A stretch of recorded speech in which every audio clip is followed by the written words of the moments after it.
Je m'appelle Mathieu Dauphney, je travaille à SKF depuis 1989. J'ai surtout une expérience qui vient de la production, donc quelques années dans l'aéronautique. Ensuite, j'ai pu aussi travailler dans l'automobile et maintenant, je suis côté industrie. C'est-à-dire qu'on produit des roulements, mais à peu près pour tous les secteurs. Et j'ai rejoint depuis 3 ans une équipe qui, au niveau du groupe SKF, a pour mission d'aider les différentes usines à déployer le Lean. Et j'ai aussi une petite spécialisation dans ce qu'on appelle la maintenance excellence, donc dans le déploiement de la maintenance excellence. Bonjour, je m'appelle Philippe Lesquer. Moi, je suis beaucoup moins récent, enfin beaucoup plus récent plutôt, dans ce sens-là, ça va aller mieux. Chez SKF, je suis arrivé en février 2018, dans cette année. Voilà, donc j'ai intégré également la même équipe. Donc, il y a un drapeau français ici, parce qu'on est une équipe internationale, on intervient un peu partout sur les sites. Et moi, j'ai intégré ce qu'on appelle l'équipe du SKF Production System en tant qu'expert Lean Material Flow. On aura l'occasion d'en parler juste après. Bon, rapidement, donc je viens du secteur automobile, j'ai eu pas mal d'activités dans le domaine opérationnel, donc en tant que responsable de production, responsable de maintenance, etc. Et j'ai eu l'occasion, il y a une vingtaine d'années, à développer le Lean au sein d'activités automobiles. Donc on déployait toutes les bases du Toyota System tel qu'il vous a été présenté ce matin. J'ai fait un passage chez Greenpatch Orthopedics, alors juste un mot, parce qu'on en a parlé juste avant dans le cadre hospitalier. Donc j'ai été fabricant de prothèses, donc prothèses de... et ça vous fait rire. Prothèses de hanche, d'épaule, enfin bref, tout ce qui est implanté dans les hôpitaux. Et puis juste avant d'intégrer SKF, j'étais dans le site, chez Mecachrome, donc sur le site d'Aubigny, d'Amboise, qui est pas très loin d'ici, où j'ai eu l'occasion, dans un secteur un peu particulier sur l'aéronautique, à développer aussi également le Lean, et tout particulièrement tout ce qui était gestion des flux, alors sur des pièces moteurs pour avion, donc avec des spécificités. Donc voilà mon cursus. On va pouvoir attaquer le sujet. Voilà. Donc on va passer à une présentation en français maintenant. Donc pour le groupe SKF, rapidement, c'est une entreprise qui a été créée en 1907, c'est une entreprise suédoise. C'est un groupe international avec 46 000 collaborateurs, avec 103 unités réparties un petit peu dans le monde entier, donc 130 pays. Évidemment, une grosse... on a des ventes en vente directe sur des fabricants, notamment dans l'automobile, mais on a aussi beaucoup de distributeurs pour tout ce qui est roulement industriel. Donc les différents domaines du groupe SKF, évidemment, le cœur de métier historique, c'est le roulement à billes ou roulement à rouleau. On a aussi intégré autour de ce roulement des solutions d'étanchéité, de joints notamment. On a aussi développé autour de la maintenance beaucoup de services, puisque le roulement est un des éléments qui s'use généralement, et donc c'est intéressant de pouvoir rendre aussi les moyens de vérifier son usure. Et puis on a aussi intégré quelque chose qui est capital pour le roulement, c'est tout ce qui est système de lubrification. Et on a un petit peu de mécatronique aussi. Au niveau de la France, il y a 7 sites avec différents domaines. Il y a un domaine qui est assez fortement représenté à Valenciennes et à Lons-le-Saunier, qui est l'aéronautique. Donc à la fois des roulements pour les réacteurs à Valenciennes. À Lons-le-Saunier, on a aussi des éléments de structure d'avion et aussi des choses comme des rotules de train d'atterrissage, des choses comme ça qui rejoignent un petit peu le roulement. On a aussi une activité à Chambéry qui est plus dans tout ce qui est guidage linéaire et vis-à-vis. Et le reste, c'est principalement concentré donc, à Saint-Cyr-sur-Loire. Et à Saint-Cyr-sur-Loire, il y a principalement deux usines. Une qui est spécialisée pour les roulements automobiles, et la deuxième usine, donc sur le même site, qui elle est plutôt spécialisée dans les roulements aéronautiques. Pardon, dans les roulements industriels. Donc si on fait un petit focus sur Saint-Cyr, c'est une usine qui est assez historique pour le groupe suédois, puisqu'elle a été construite en 1938. Aujourd'hui, c'est 1250 collaborateurs. On a aussi une grande diversité, et ça c'est une chance quand on a des problèmes de volume dans certaines activités, les autres peuvent compenser, puisqu'en plus de la production, il y a un gros service logistique où on va livrer dans toute l'Europe, mais on a aussi un laboratoire, on a le département des essais, on a des achats, on a aussi la réparation de broches, ainsi que des activités un petit peu particulières de serrage industriel. Maintenant, on a aussi les joints qui ont rejoint SKF Saint-Cyr. La production annuelle, donc 60 millions de roulements. On est quand même principalement dans la production de masse. Et avec une grosse orientation vers l'exportation. On a aussi une activité qui est centrée sur l'après-vente automobile, qui est sur le site de Saint-Cyr. Voilà, on va vous parler de flux. Donc je vais vous faire un rapide historique, on ne va pas remonter trop loin, parce que moi, comme je vous disais, je suis février 2018, donc je n'ai pas un background extraordinaire chez SKF, mais en gros, voilà la situation telle qu'elle était il y a une vingtaine d'années sur les sites. Alors quand je parle des sites SKF, vous avez vu qu'il est un peu réparti à travers le monde, c'est à peu près exactement la même logique. Donc l'organisation, donc là vous voyez ici le process, alors on n'a pas le pointeur, mais ça va de gauche à droite et ça va en spirale. Hein. Vous retrouvez ici tout le processus de fabrication d'un roulement. Donc ça part du tournage en entraînement thermique, rectification des faces, rectification des diamètres. On arrive à la partie, je dirais, expertise au niveau de la fabrication d'un roulement, c'est tout ce qui va être de rectification des chemins de roulement, de l'alésage, du rodage, hein, pour faire toutes les activités, régler les jeux au niveau des roulements, et l'assemblage final. Donc voilà le processus tel qu'il était. Et l'organisation, il y a une vingtaine d'années, donc dans les années 90, c'était une organisation par îlot.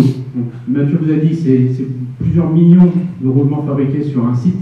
Vous imaginez, en termes, donc on est typiquement dans ce qu'on appelle le mass production, c'est-à-dire fabrication par îlot, c'est-à-dire qu'est-ce qu'on privilégie dans ce cas-là, c'est l'efficacité des ressources. C'est-à-dire qu'on va charger au maximum,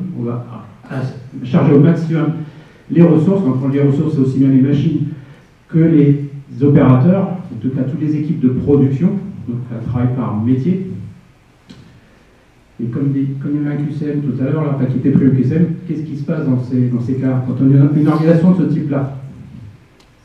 Qu'est-ce qu'on va voir comme type de problématique?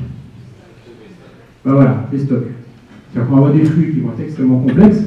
On va privilégier effectivement l'utilisation des ressources, mais au détriment des flux. Et bien évidemment, on va générer des stocks. J'appuie sur le bouton. Voilà, donc vous avez des flux extrêmement complexes, parce que pas de flux dédié, hein, c'est-à-dire qu'on a différents types même si on a un produit générique, on a différents types de roulements, et en fait, pas de flux organisé en ce qui concerne les produits, donc des flux extrêmement complexes et difficiles à comprendre. Et bien évidemment, on génère énormément de stock entre chacune des opérations. Et ce qui est symbolisé ici, c'est ce que j'appelle moi le fonctionnement au porte-voix. C'est-à-dire qu'à la limite, le chef d'équipe ou le directeur de production qui va crier le plus fort, il s'arrive le premier. Et c'est bien souvent ce qui se passe. Résultat des courses de toute cette organisation-là, on se retrouvait, si on regarde un peu les tendances, le temps de défilement. Ça cause à tout le monde le temps de défilement. Il n'y a pas un oui franc et massif là, donc qu'est-ce que c'est un temps de défilement?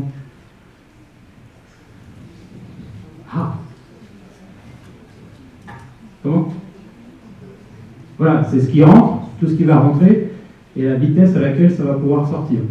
Alors, pourquoi c'est important le problème de temps de défilement?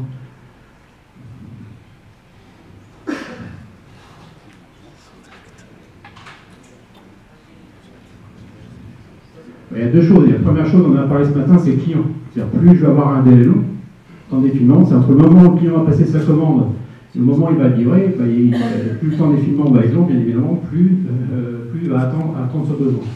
Et si je veux effectivement être plus réactif par rapport à effectivement ces demandes, ça va m'obliger à générer énormément de stock pour pouvoir satisfaire justement la demande client.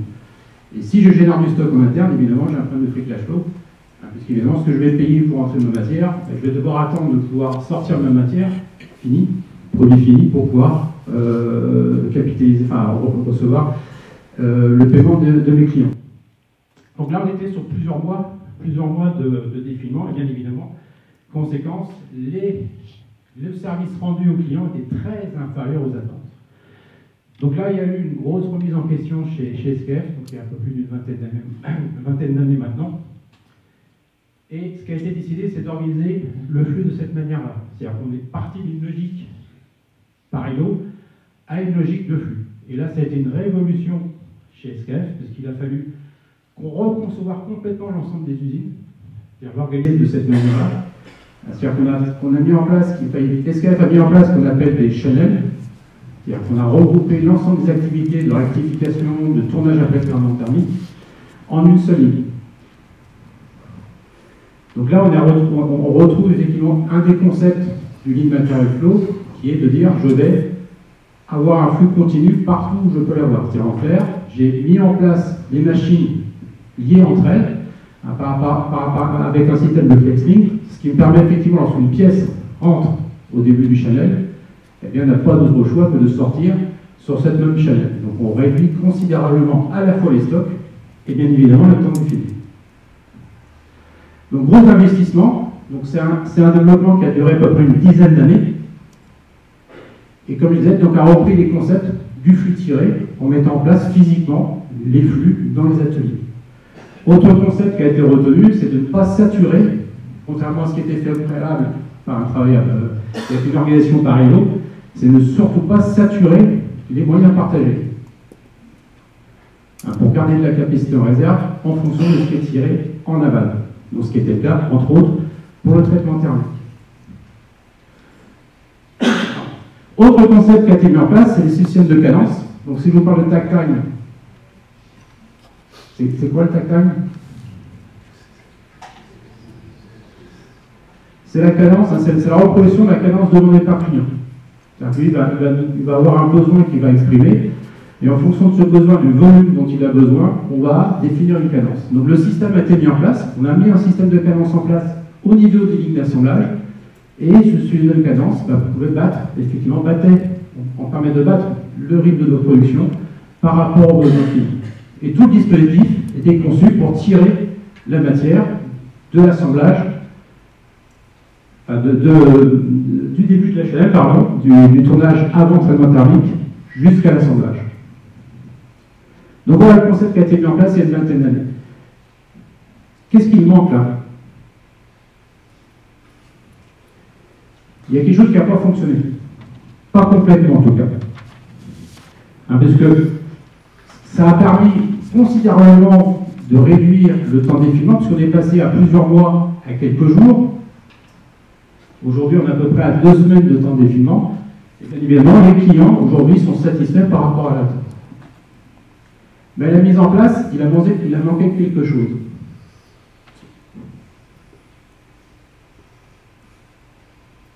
C'est que tous les standards, on a parlé des standards de ce matin, tous les standards n'ont pas été mis en place. C'est-à-dire que le concept a été mis en place, il a été pensé, mais la phase qui a été complètement oubliée, ou en tout cas pas complètement réalisée, c'était la définition de l'ensemble des standards sur le terrain, et bien évidemment l'accompagnement des équipes pour pouvoir gérer ce dispositif. Et ça, c'est le point extrêmement important. Bon, qu'est-ce qui s'est passé quand on fait le constat aujourd'hui? Eh bien, une partie du concept fonctionne, parce qu'effectivement, ce qui a été mis physiquement en place au niveau des channels fonctionne, parce que c'est physiquement, ce que je vous ai expliqué tout à l'heure, c'est qu'on rentre des produits au début du channel, donc évidemment, il ne peut faire que sortir, il n'y a pas de possibilité de modifier ce flux-là. Par contre, on a continué à garder cette logique d'îlot. C'est-à-dire qu'on a un îlot qui est le channel, donc la partie droite sur le graphique, on a un îlot qui est le traitement thermique, et un îlot qui est tournage avant traitement thermique. Donc on est toujours dans une logique, non pas de flux complet au niveau de l'usine, mais réellement de augmentation d'efficacité de chacun de ces îlots-là. Donc en fait, ce qui se passe aujourd'hui, donc on a fait une analyse, la première étape qu'on a réalisée en début d'année, c'est qu'on a fait une analyse du flux actuel au niveau de l'usine de Saint-Cyr. Et ce qu'on s'est rendu compte, c'est que, déjà au niveau des channels, parce que pour pouvoir monter un roulement, on a besoin de mettre des billes, des cales, etc. Et on s'est rendu compte qu'on avait plus de 2 à 3 jours de stock de composants sur les channels. Et on s'est rendu compte également qu'on avait plus de 4 à 5 jours de stock entre le traitement thermique et le channel. Et cela a dû à quoi? Parce qu'effectivement, le traitement thermique, lui, sa première préoccupation, ce n'est pas le flux des pièces, mais se dire comment je vais optimiser au mieux les fours, pour être sûr qu'effectivement mon efficience au niveau des fours sera bonne, au maximum de ce que je peux faire. Et bien évidemment, au détriment des flux, puisque je vais produire plus ce que veut mon client, et mon client derrière, c'est le channel, je vais produire plus de volume pour assurer le fonctionnement des fours. Si on regarde au niveau des composants, la même chose, c'est-à-dire qu'on a un service logistique qui vient faire les approvisionnements, donc lui, son deal, ça va être d'optimiser au mieux l'utilisation de ces caristes, c'est-à-dire, moi, il y a une série qui démarre sur un channel qui peut durer 3 à 4 jours, eh bien, je vais transférer l'ensemble de ces composants, comme ça, je suis tranquille, j'ai fourni l'ensemble des composants sur le channel. Au détriment, là encore une fois, au détriment du flux.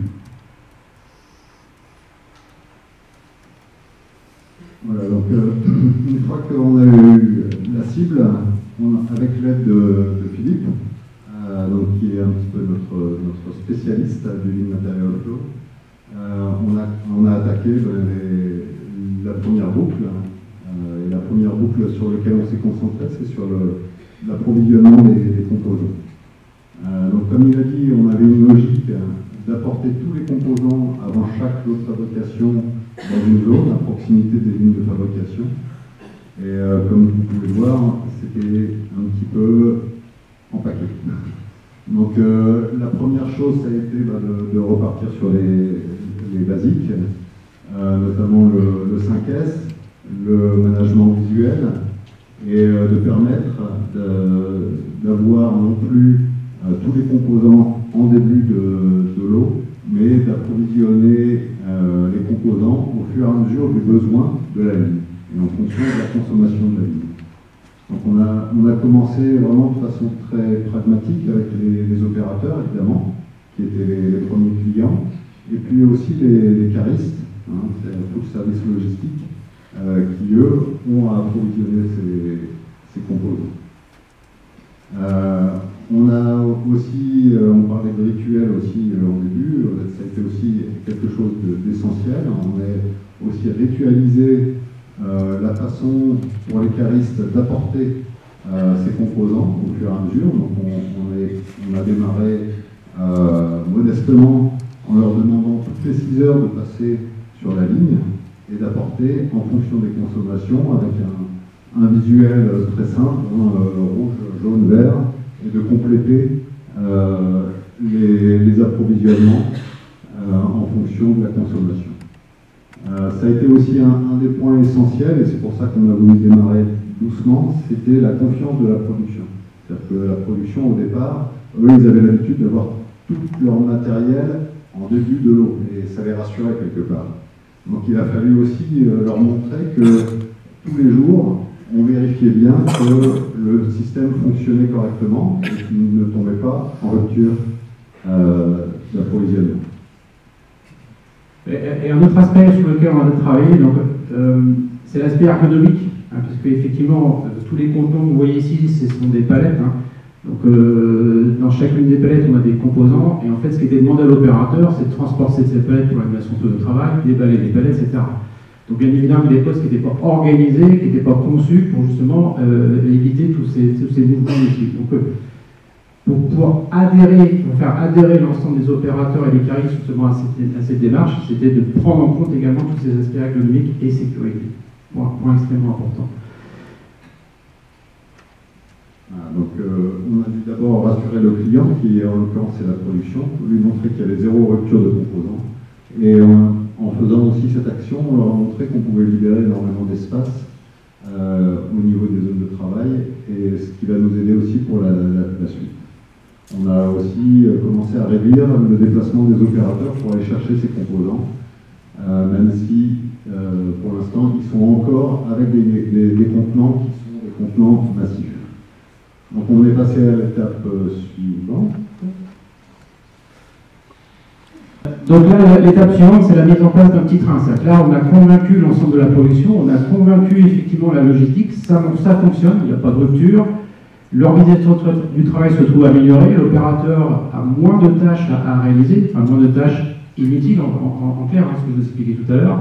Donc là, on passe à l'étape suivante, c'est-à-dire d'organiser un système de petits trains, donc système relativement classique, qui passe toutes les heures et qui vient approvisionner les composants sur chacun des postes. Donc là, c'est ce type de petit train qui est aujourd'hui mis en place.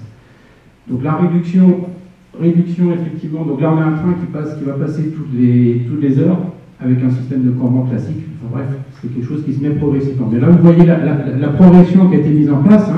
D'abord grosse démarche 5S, mise en place de standards, implication de l'ensemble des producteurs et de la logistique. On n'est pas au niveau de la direction, on est vraiment sur le secteur, sur le terrain, de convaincre effectivement l'ensemble des équipes, de montrer effectivement que ça apporte des gains et de continuer à améliorer le dispositif en permanence. Et toujours avancer.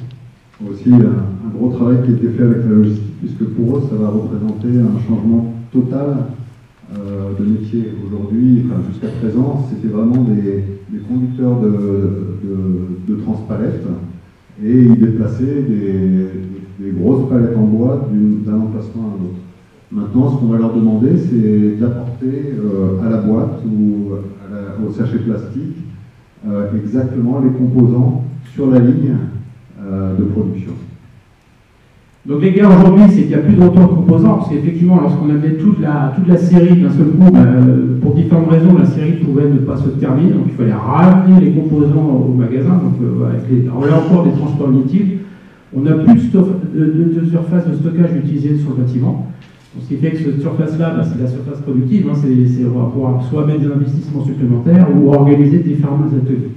Autre point important, c'est qu'il n'y a plus de chariot dans l'atelier. C'est-à-dire que là, en termes de sécurité, tu as un chariot, les chariots à fourche, c'est des visibilités réduites, donc risque fort de collision et de collision avec des opérateurs. La cinquième phase, c'est celle-ci. Donc là, je vais passer rapidement. Donc on étend encore. Vous voyez, on est parti d'un petit point. On a commencé progressivement. Et la phase ultime, c'est d'organiser l'ensemble du site de Saint-Cyr avec un système de petits trains tel qu'il est présenté ici. C'est-à-dire de pouvoir, on a plusieurs bâtiments au niveau du site, et d'organiser les transferts de l'ensemble des composants par dispositif de petits trains avec une fréquence la plus élevée possible pour réduire les tailles de l'eau.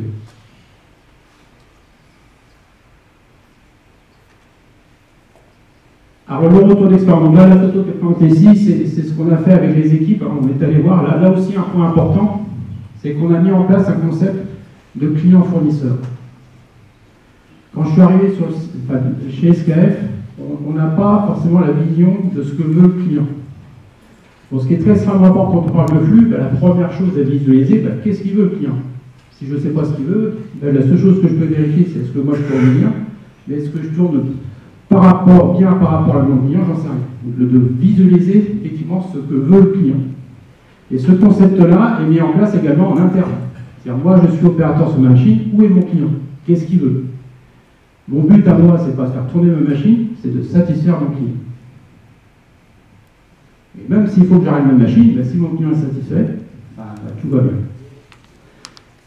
Donc voilà, donc ça, c'était un exercice aussi de se déplacer sur l'ensemble, on parlait tout à l'heure d'interactivité entre différents services, placer chacun et voir les problématiques des autres. La logistique avait sa propre problématique, et voir, parce que vous voyez, la logistique est un peu le fournisseur de la production.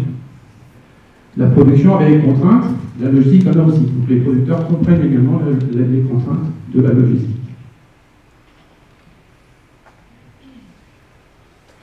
C'est ce que je viens de dire. C'est clair. Donc, un deuxième point oui, qui a été déjà souligné par Philippe, c'est ne plus travailler chacun dans son coin, essayer vraiment de travailler en équipe et de mieux comprendre les contraintes des uns et des autres et qu'est-ce que le client interne attend de nous. Ça a été aussi de sensibiliser l'ensemble des équipes, et notamment les équipes de production, sur le fait que le flux devait primer. C'est-à-dire que dans le Lean, souvent on peut attaquer des outils de stabilité, c'est ce qu'on a fait dans la production de système de SKF. On attaque les outils de stabilité, on attaque le 5S, le problem solving, etc. Mais quelque part, au moment où maintenant on commence à focaliser sur le flux, on s'aperçoit que c'est un merveilleux outil pour faire comprendre aux gens pourquoi on veut être stable. On ne veut pas être stable uniquement pour être stable, on veut être stable pour être capable ensuite d'avoir un mode de fonctionnement serein et du coup d'avoir des flux aussi qui vont être de plus en plus tendus et avec un écoulement fluide. Troisième point extrêmement important, c'est être à l'écoute du terrain. C'est-à-dire que l'ensemble de ces démarches-là ne fonctionne pas, ça a été exprimé par la présentation précédente, hein, c'est vraiment un des piliers importants, c'est vraiment d'écouter les problématiques de terrain. C'est-à-dire qu'on n'aborde pas des outils sans comprendre ce qui se passe sur le terrain. On va passer complètement à côté de la plaque. C'est pour ça que je vous présentais tout à l'heure, par le début de la présentation, le concept qui a été mis en place, qui est très bon. Et sauf que voilà, il n'y a pas eu forcément l'écoute de terrain pour voir qu'est-ce qu'il fallait mettre en place pour accompagner ce changement. Donc ne pas penser d'abord outils, penser problème, et voir quels sont les outils qui vont permettre de répondre à ce problème. Autre point, mais ça c'est toute la démarche qu'elle fait, c'est mettre rapidement des actions en place, ne pas chercher à trouver l'idéal tout de suite. Vous avez vu, nous on est parti sur des démarches très simples, des systèmes visuels sans parler de Kanban dans un premier temps, des systèmes visuels avec des niveaux mini-maxi, mais quelque chose de très compréhensible, visuel, c'est-à-dire tout de suite on voit si c'est normal ou pas normal, et tout à chacun est capable de le voir. Et tout à chacun est capable de le respecter. C'est-à-dire dès le début, quand on a mis en place cette démarche-là, très rapidement, le système a été respecté. Et maintenant, ça nous permet de passer à une étape suivante, un système un peu plus complexe. Bien évidemment, on a parlé aussi, on parlait du daily management, enfin, bref, tous les terminologies qu'on peut trouver, c'est du quotidien. On parlait de 5S tout à l'heure, hein, c'est que ça ne s'arrête jamais. C'est comme le vélo, effectivement, avec les deux roues et les pédales. C'est qu'un dispositif comme ça, si on ne le suit pas tous les jours, si tous les jours on n'est pas attentif à ce qui se passe, à tous les aléas qui peuvent se produire, le système va très vite se dérégler. Et bien évidemment, améliorer. Il faut lui prendre le micro, sinon c'est marqué stop, je finis. C'est améliorer en continu. La démarche de flux, ce n'est pas une finalité. Pour moi, c'est une des premières étapes de l'amélioration. C'est ce qu'a dit Mathieu tout à l'heure. Donc il faut mettre en place un système d'amélioration continue. Les exemples ont été montrés précédemment, c'est exactement la même démarche. Tous les jours, on se pose des questions. Qu'est-ce qui n'a pas fonctionné? Pourquoi ça n'a pas fonctionné? Qu'est-ce qu'on doit améliorer? Et je vais conclure aussi donc, avec le standard. C'est évidemment important au fur et à mesure d'avoir des standards, mais d'avoir des standards vivants, c'est-à-dire des standards qui correspondent à la pratique et qui sont remis en cause au fur et à mesure. Et ça se fait au quotidien. Et aussi, le dernier point, et là je vais faire la place de Philippe, parce que sinon je sais qu'il est trop modeste pour le dire, mais c'est aussi important de s'appuyer sur quelqu'un qui maîtrise les principes de l'outil, du Lean Material Flow, parce que c'est quand même complexe. Et ce qui est complexe, c'est de le rendre simple, en fait. Et si on n'a pas quelqu'un qui maîtrise et qui a l'expérience de la mise en place, c'est quand même assez compliqué d'arriver. Il nous a aidés en arrivant à nous montrer qu'il y avait quelques principes très simples qu'on pouvait partager avec l'ensemble des intervenants et qu'il fallait toujours se référer quand on était un petit peu perdu à ces principes très simples.